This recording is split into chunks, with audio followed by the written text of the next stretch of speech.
എനിക്ക് മനസ്സുണ്ട്, നിനക്ക് ശുദ്ധിയുണ്ടാകട്ടെ എന്ന് ചൊല്ലി കുഷ്ഠരോഗിക്ക് സൗഖ്യം നൽകുന്ന സംഭവം വിശുദ്ധ മത്തായി 8:1-4 നാം ഇന്ന് ധ്യാനിക്കുന്നു.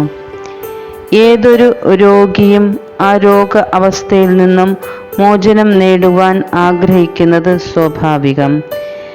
കുഷ്ഠരോഗം എന്നത് മനുഷ്യൻ്റെ മനസ്സിനെയും ശരീരത്തെയും ഒരുപോലെ സമൂഹത്തിൽ നിന്നും അകറ്റുമ്പോൾ അവനെ ദൈവം ചേർത്ത് പിടിച്ച് സൗഖ്യം നൽകി അവൻ്റെ ഹൃദയത്തിൽ ഇടം കൊടുക്കുന്നു.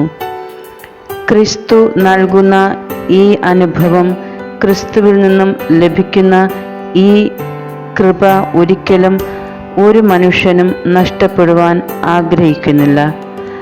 നമ്മുടെ ജീവിതത്തിൽ, ജീവിത സാഹചര്യങ്ങളിൽ നാം ആകുന്ന വ്യക്തികളിൽ ഒട്ടിനിൽക്കുന്ന കുഷ്ഠരോഗമാകുന്ന വിഷമങ്ങൾ, ചിന്തകൾ, വേദനകൾ, പാപ സാഹചര്യങ്ങൾ ഒക്കെയും അടർത്തി മാറ്റി നമ്മെ ദൈവത്തോട് ചേർത്ത് നിർത്തണമേ എന്ന് പ്രാർത്ഥിക്കാം.